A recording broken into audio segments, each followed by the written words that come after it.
lot about this. Dennis, I'll give you the first crack. Last year, same thing, 2-0, but then Toronto came back and won a couple of games to tie up the series. Does this have that kind of a feel or a different feel for you as far as the Raptors? For me personally, it has a different feel because you wanted to play better basketball, to go back home and still have that confidence and belief that you can do what you did last year. Tonight doesn't feel that good. Maybe wake up in the morning, watch the film.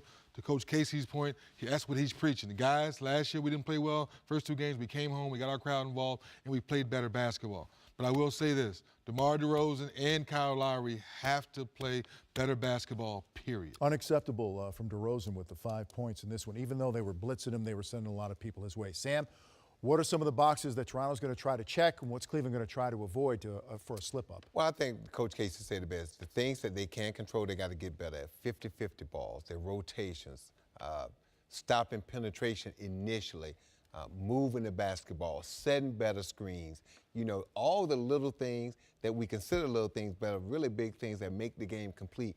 They got to focus in and do those things. And then they got to understand what Cleveland is doing to DeMar and run some different sets for him. Just stop giving him the ball and pick and roll. I think one adjustment that they made against Milwaukee, they started getting him the ball at that elbow and kind of spreading people out and giving him some room for isolation plays. And that can work with them because with Patrick Patterson in the lineup, with Norman in the lineup, it's going to give him more space. And now you can see the double team coming. And when he passes the ball, don't just stand. Go make a cut, make a basket cut. Do something, because when you stand, all J.R. Smith doing is just taking you out of the play. And when you go back and watch them, the other guys got to move. There's a couple of times where Kyrie Irving had his back turned because he's the help guy, and Kyle Lowry, instead of cutting back door, he just sat in the corner waiting for the swing to get the three. So all those little things that add up to one big thing, Toronto's got to do a better job at. That was a very complete wrap-up, Sam. No, thank you. That was awesome. Thank you, Pazan. That was awesome.